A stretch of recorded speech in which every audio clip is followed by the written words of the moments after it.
할렐루야, 반갑습니다. 오랜만에 뵙습니다. 며칠 지나지 않았는데 엄청 오랜 시간이 지난 것 같습니다. 제 딸을 또 결혼시키고 왔습니다. 5월 달에 결혼하고 10월 29일 날 또 결혼하고, 남들은 수십 년 동안 하기 어렵다는 그 결혼을 우리 아이들은 1년에 2번 연달아 결혼을 했습니다. 하나님이 무한하신 축복, 감사, 영광 돌립니다. 또 기도의 동력자 여러분들에게 감사하다는 말씀을 전합니다. 고맙습니다. 자, 오늘 나훔서를 가도록 하겠습니다. 이 나훔서는 석장밖에 되지 않는 짧은 소선지서에 해당이 되죠. 그러면서 이 나훔서가 우리에게 주는 교훈, 또 위로, 그것에 대해서 오늘 살펴보도록 합니다. 이 글 선지서 나훔은 말 그대로 기록자가 나훔입니다. 그것이 1장 1절에 나오죠. 느느웨에 대한 경고, 곧 엘고서 사람 나훔의 묵시의 글이라. 원저자는 당연히 성령 하나님이시죠. 그래서 모든 성경은 성령의 감동으로 기록되어졌기 때문에 원저자는 성령 하나님. 그러나 그 성령의 감동함을 받은 사람이 기록자가 되는데 기록자는 나훔이더라라는 거죠. 이 나훔에 대해서는 특별히 성경의 다른 부분에 대해서 기록하고 있는 부분이 없습니다. 그러니까 엘고서 사람 나훔 이런 것으로 정리가 되겠죠. 또 1장 1절에서 또 하나 가르쳐 주고 있는 것은 이 나훔이 기록한 나훔서는 뭐냐면 느느웨에 대한 경고다라는 거죠. 대상이 누구냐 했을 때에 1차적인 대상이 바로 느느웨에 있는 아수르인들이라는 거죠. 그리고 2차적인 대상은 물론 유다와 북이스라엘의 백성들이 되겠죠. 하나님의 사람들이 되겠죠. 자, 느느웨에 대한 경고, 이 경고라는 말 속에는 짐이라는 뜻을 가지고 있어요. 우리가 어깨에 지고 다니는 그런 짐, 그런 짐이라는 뜻을 가지고 있는데, 그러니까 하나님이 지금 느느웨에 대해서 심판, 멸망에 대해서 말씀하고 계시는 거죠. 그것에 대해서 기록하고 있는 것이 바로 나훔서다라는 것을 먼저 우리가 이해를 합니다.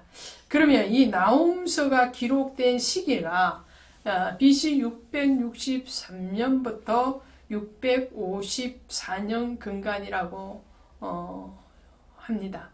그러면 우리가 먼저 살펴봤던 요나서, 그렇죠? 그 요나도 짧은 책이었는데 요나 선지자를 통해서 하나님은 니느웨에 가서 복음을 전파하라 그랬죠. 심판을 경고했습니다.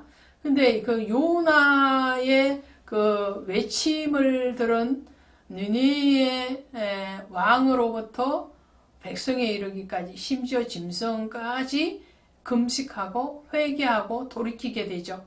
불성실한 요나에 비해서 굉장히 하나님의 말씀에 대해서 성실하게 반응하는 아수르 사람, 즉 느느웨 성읍의 사람들을 우리는 경험했습니다. 그러므로 인해서 하나님께서 니느웨의 심판을 멈춤하시죠.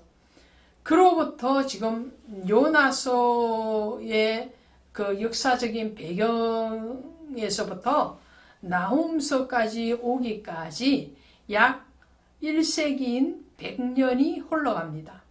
그러면 하나님이 니느웨 성읍의 사람들의 회개를 받으시고 심판을 중지하셨는데 그로부터 100년이 흐르는 동안에 니느웨의 사람들이 다시 죄로 갔다는 거죠.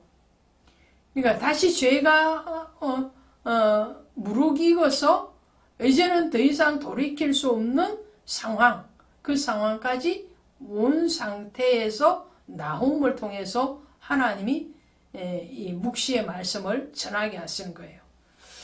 그러면서 2절에서 이렇게 말씀을 해요. 2절에서 보시면 여호와는 질투하시며 보복하시는 하나님이시라.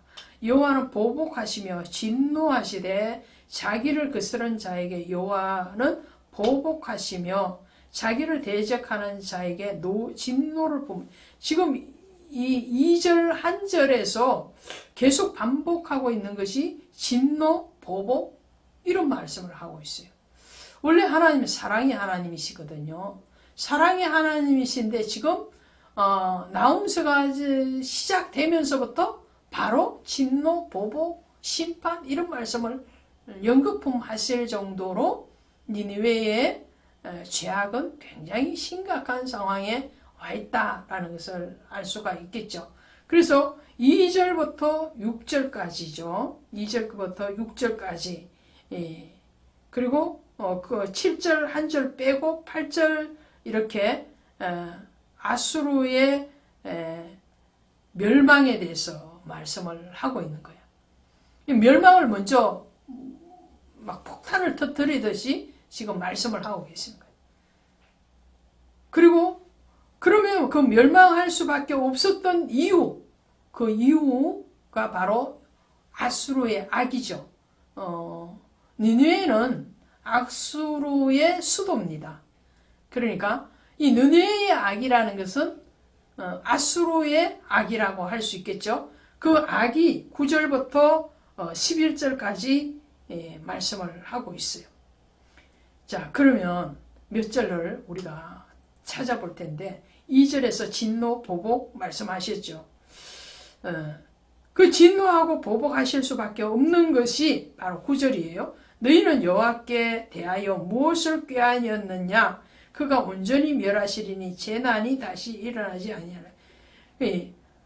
이 아수르인들은 늘 생각하는 게 뭐였냐면 하나님을 어떻게 대적할 것인가 이걸 했다는 거예요.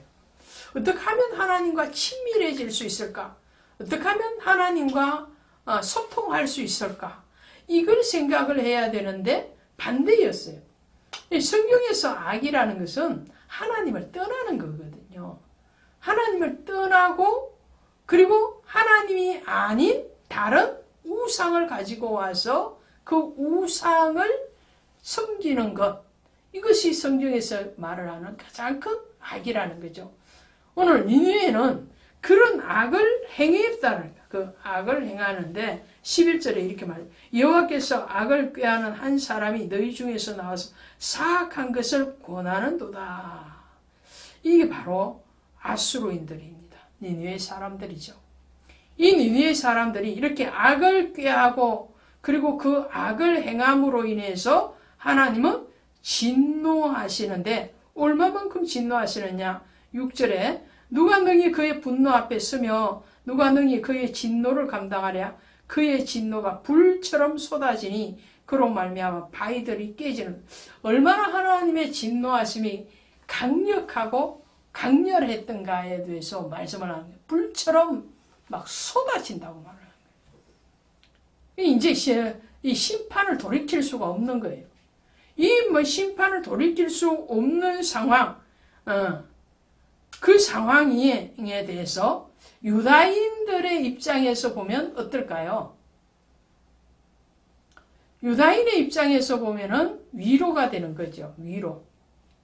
왜 그러냐 하면 지금 이 아수르에 의해서 이미 북이스라엘은 멸망을 했어요. 왜 그러냐면요. 지금 이 나훔서가 기록된 게 663년에서 654년이라고 그랬잖아요. 그런데 북이스라엘은 아수르에 의해서 722년에 이미 멸망을 했단 말이에요. 이미 멸망을 했으니까 그 형제의 나라인 북이스라엘이 멸망하는 것을 누가 지켜보고 있었던가요? 유다가 지켜보고 있었던 거죠. 그러면서 유다도 이 아수르의 힘의 강압에 의해서 눌림을 상태가 되어 있는 거예요.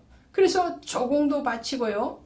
아수르의 군대가 히스기야 때는 예루살렘을 에워싸고 포위를 하고 그랬지 않습니까?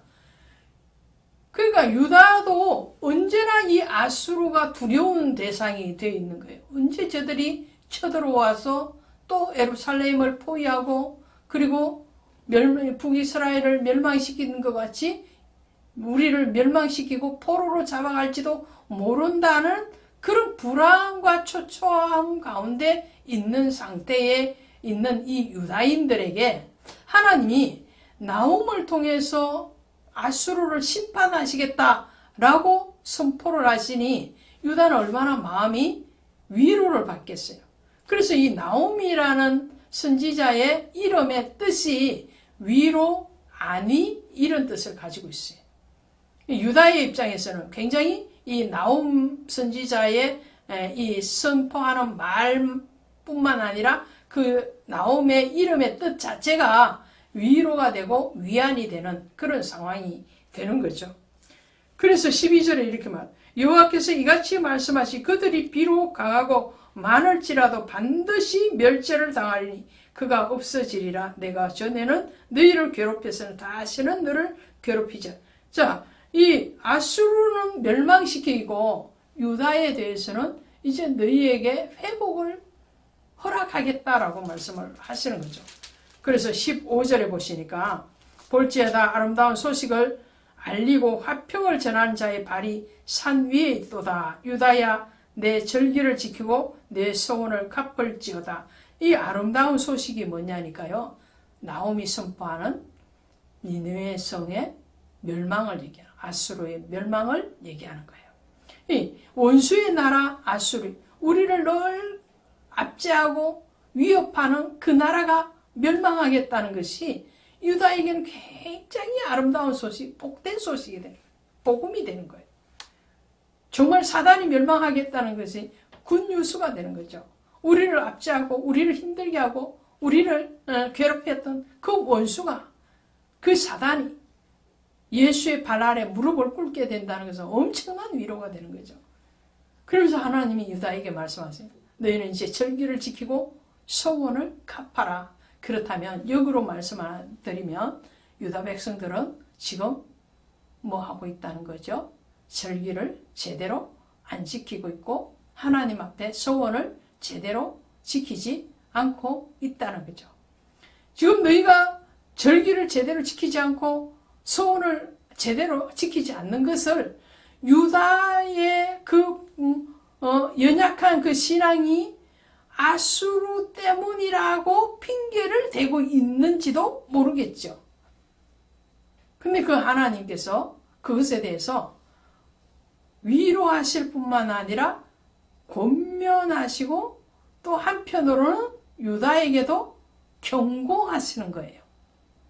그 경고의 강도가 아수르에게 행하는 강도보다는 굉장히 지금 현재 약하지만 너희가 예배를 회복하지 않는다면 너희의 그 신앙을 회복하지 않는다면 너희도 이 아수르와 같은 그런 위기를 당할 수도 있다라는 것을 암시하고 계시는 거죠. 그것을 속히 유다가 알아들었으면 좋겠습니다.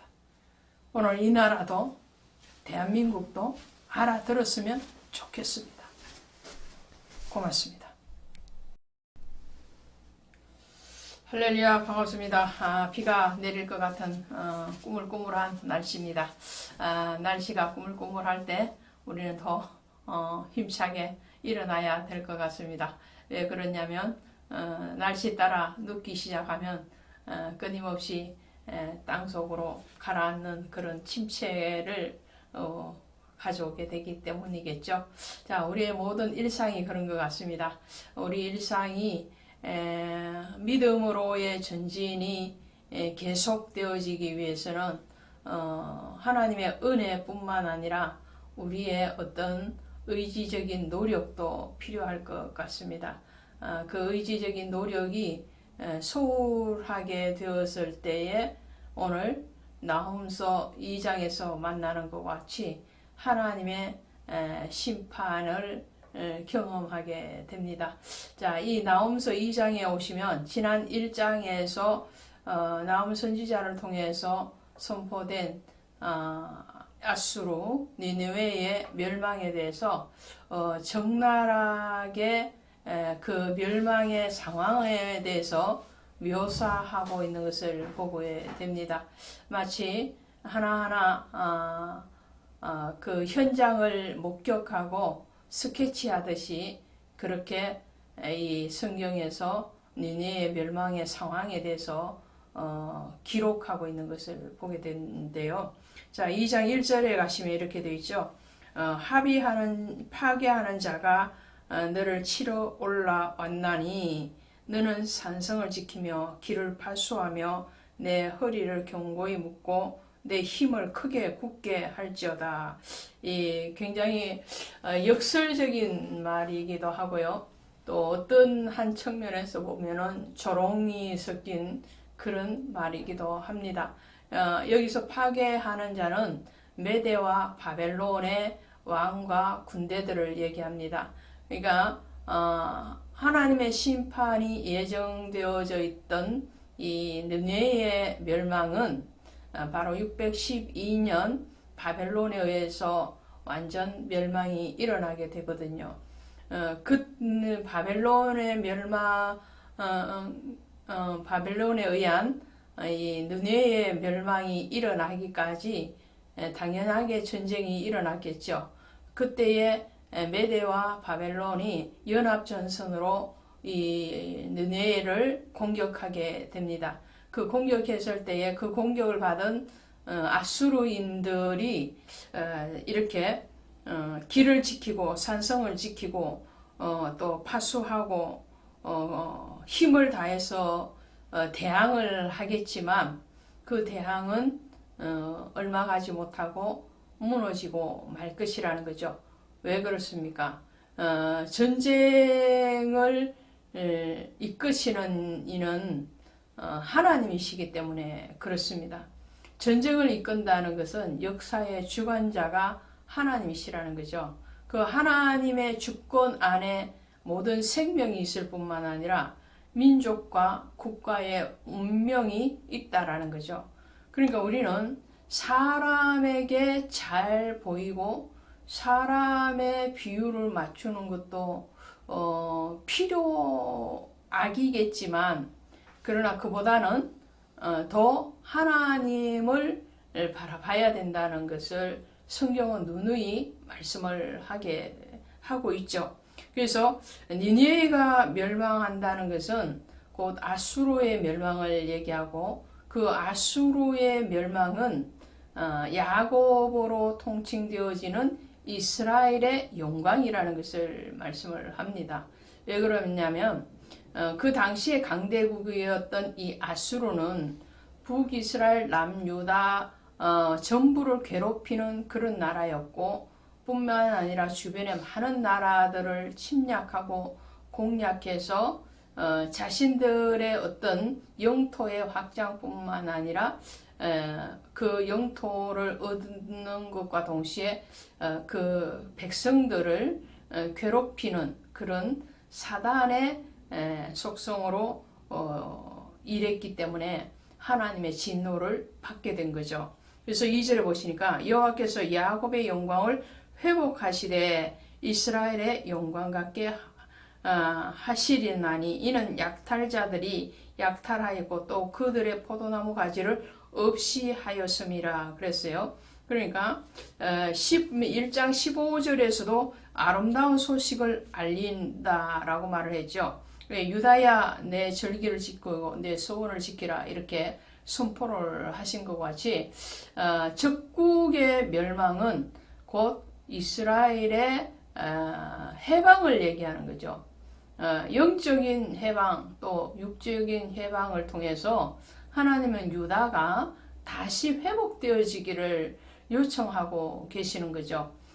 그러니까 성경에서 이스라엘 유다는 하나님이 택한 하나님의 나라, 하나님의 민족일 뿐만 아니라 오늘날 성도와 교회를 얘기하는 거죠.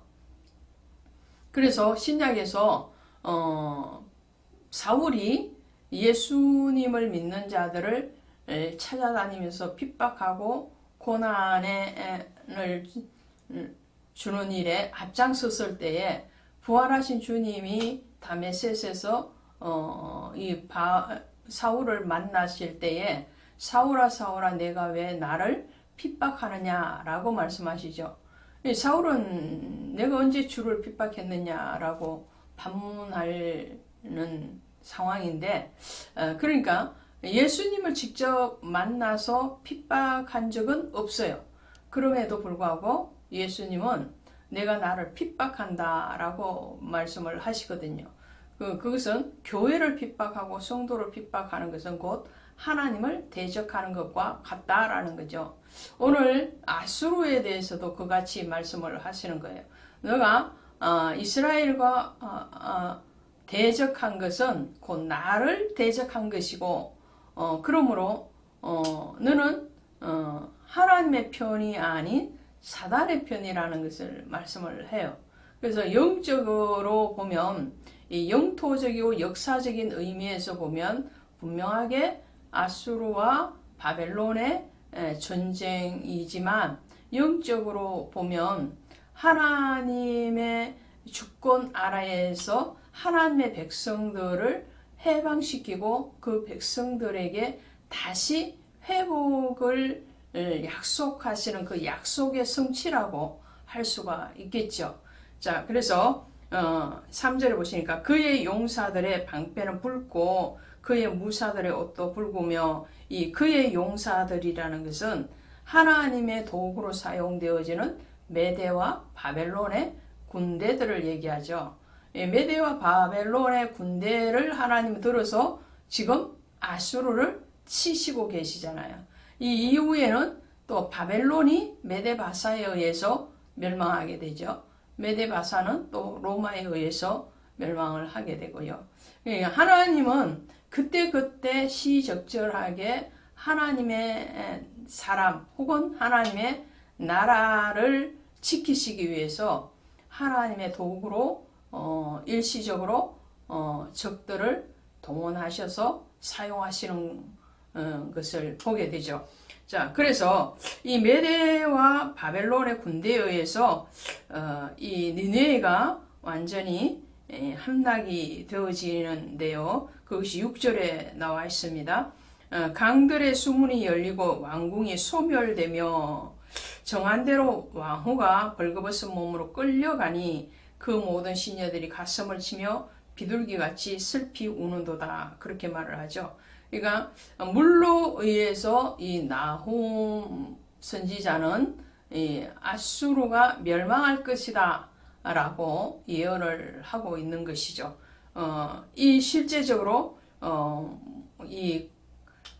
수문이 열려서 강물이 덮쳐서 이 바벨론에 의해서 이 니느웨가 함락이 되고 맙니다.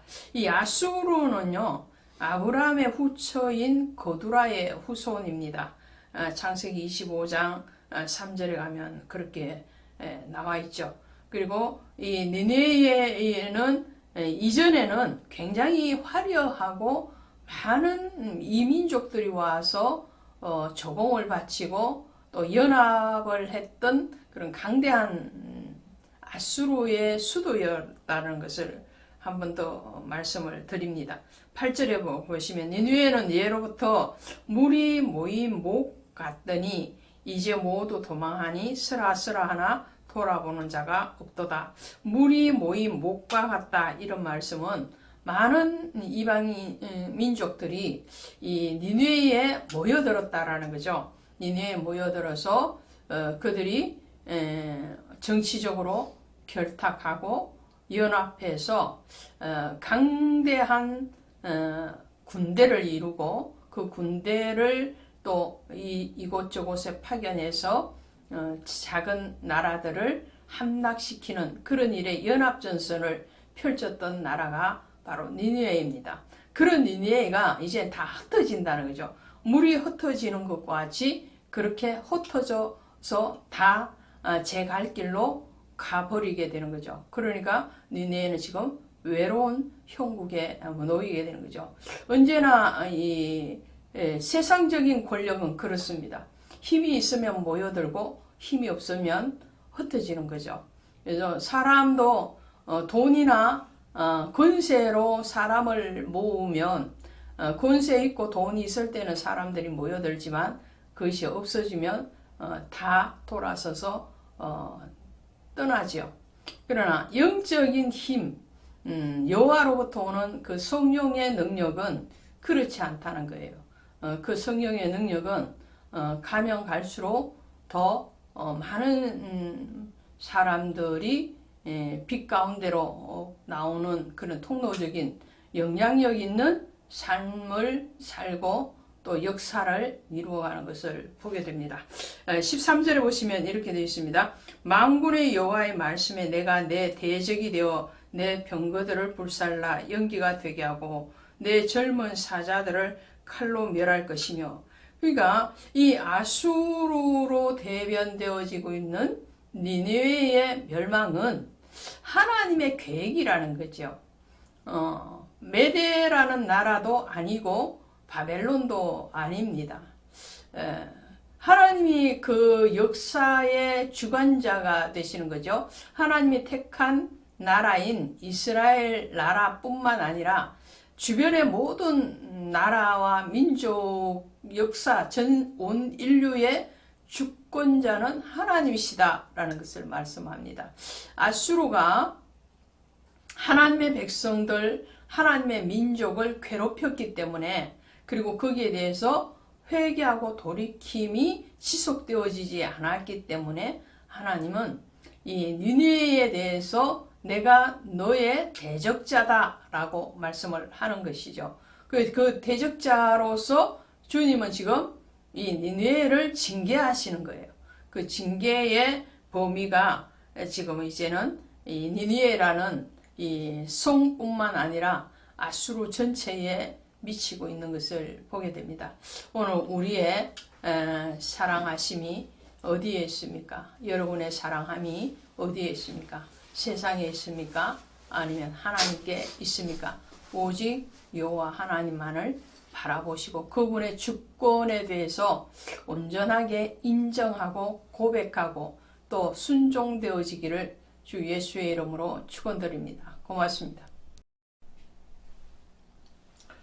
할렐루야, 반갑습니다. 오늘도 예수의 이름으로 문안을 드립니다. 바울이 늘 자신의 저서를 쓸 때마다 하나님의 종 혹은 예수 그리스도의 종된 나 바울은 이렇게 얘기를 하죠. 자신의 받은 그 직임에 대해서 굉장히 자부심을 가지고 서신서를 썼고 또 그 서신서 앞뒤로 늘 문안 인사를 드렸던 것을 기억합니다.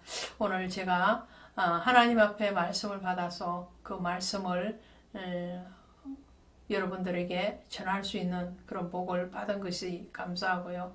또 여러분들을 예수의 이름으로 문안할 수 있어서 감사합니다. 오늘 나훔서 3장 가도록 하겠습니다. 3장에 오시면 화 있을진저 피성이요 이렇게 선포를 합니다.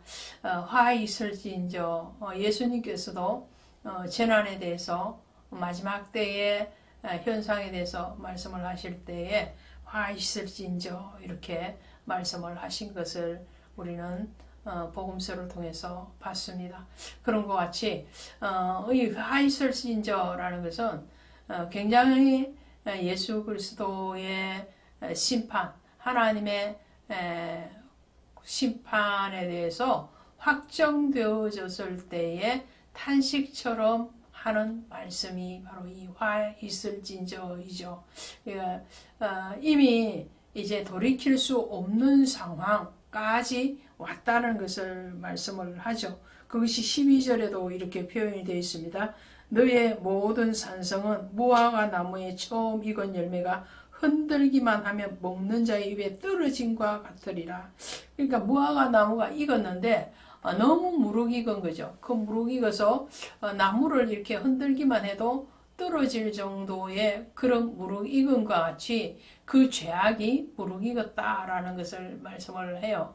그 죄악이 너무나도 강포가 너무나도 심각해서 이제는 하나님의 그 심판을 피할 방법이 없다라는 것을 말씀을 하죠. 그 강포 중에서 4절을 우리는 살펴보도록 합니다. 이는 마술의 주인된 아리따운 기생이 음행을 많이 함을 인함이라. 그가 그 음행으로 열국을 미혹하고 그 마술로 여러 족속을 미혹하였느니라 라고 말을 해요. 자, 이것은 하나님이 가장 싫어하는 것이 무엇이었나요? 바로 음행이었죠. 근데 그 음행은 육적인 음행을 얘기하는 것이 아니에요. 물론 나타나는 육적인 음행도 주님이 기뻐하실 리가 없겠지만 또 그것을 통해서 영적인 음행에 대해서 말씀을 하는 거죠. 이 니느웨의 성읍의 사람들이 행했던 것이 바로 영적인 간음, 음행이라는 거죠.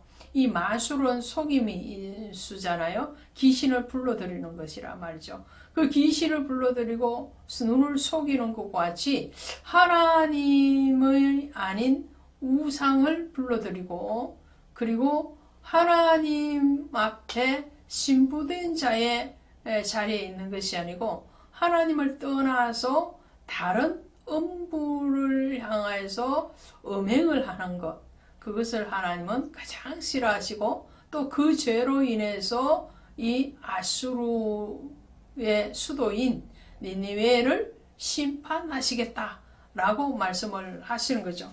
그 심판에 대해서 오늘 이제는 돌이킬 수 없으므로 19절에 이렇게 말씀을 합니다. 너의 다친 것은 고칠 수 없고 내 상처는 중하도다. 내 소식을 듣는 자가 다 너를 인하여 손뼉을 치나니 이는 내 악행을 늘 받지 않는 자가 없음이 아니냐. 자, 아수르의 멸망에 대해서 이웃 나라들이 손뼉을 친다는 거예요.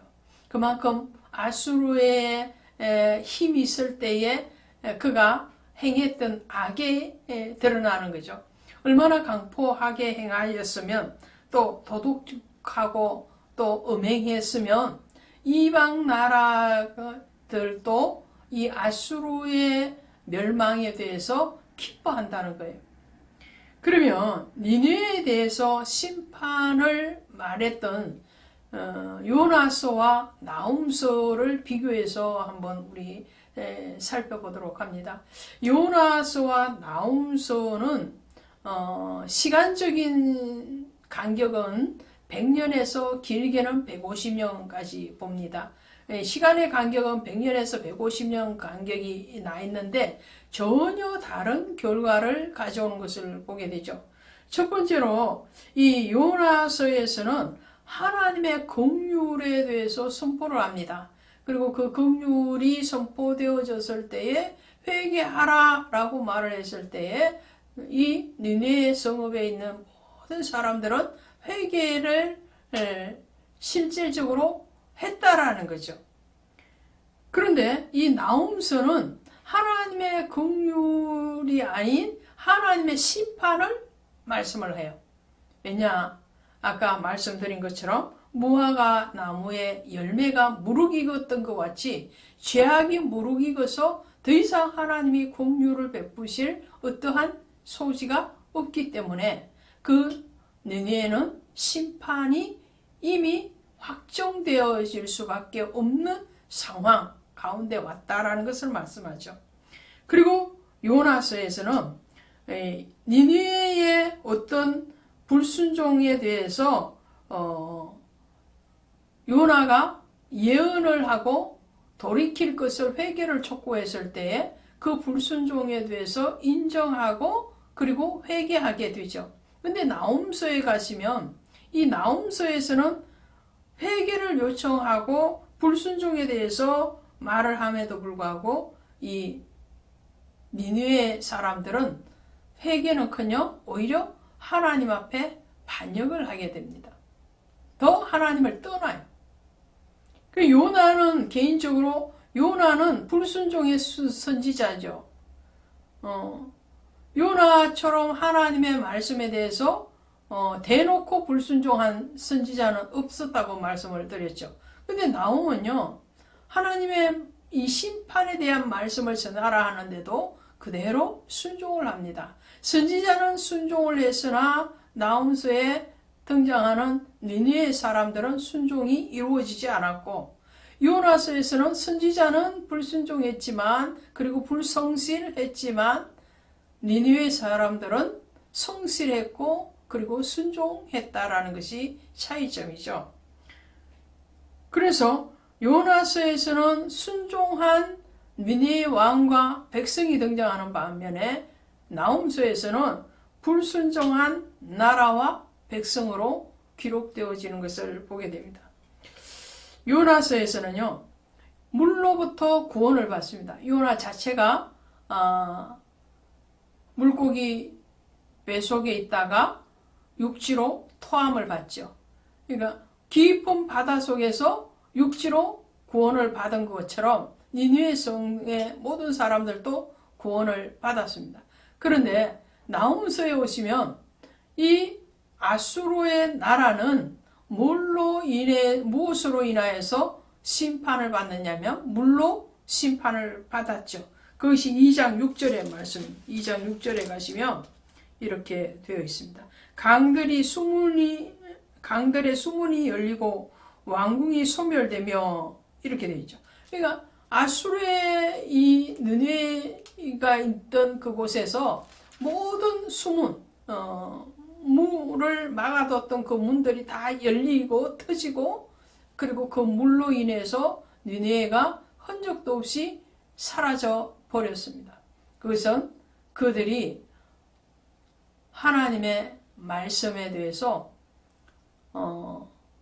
견고하게 믿음을 붙들고 세워지지 않았기 때문에, 그리고 하나님의 구원의 은혜에 대해서 헛되이 받았기 때문에 그렇습니다.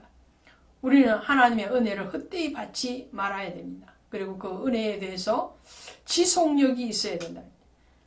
관계의 지속력이 있어야 된다는 거죠. 하나님과 우리 사이의 관계가 어느 한 시점에만 머무는 것이 아니고 주님이 다시 재림하시고 영원한 영생의 나라에 들어가기까지 끝까지 이 믿음의 관계를 지속시켜야 된다.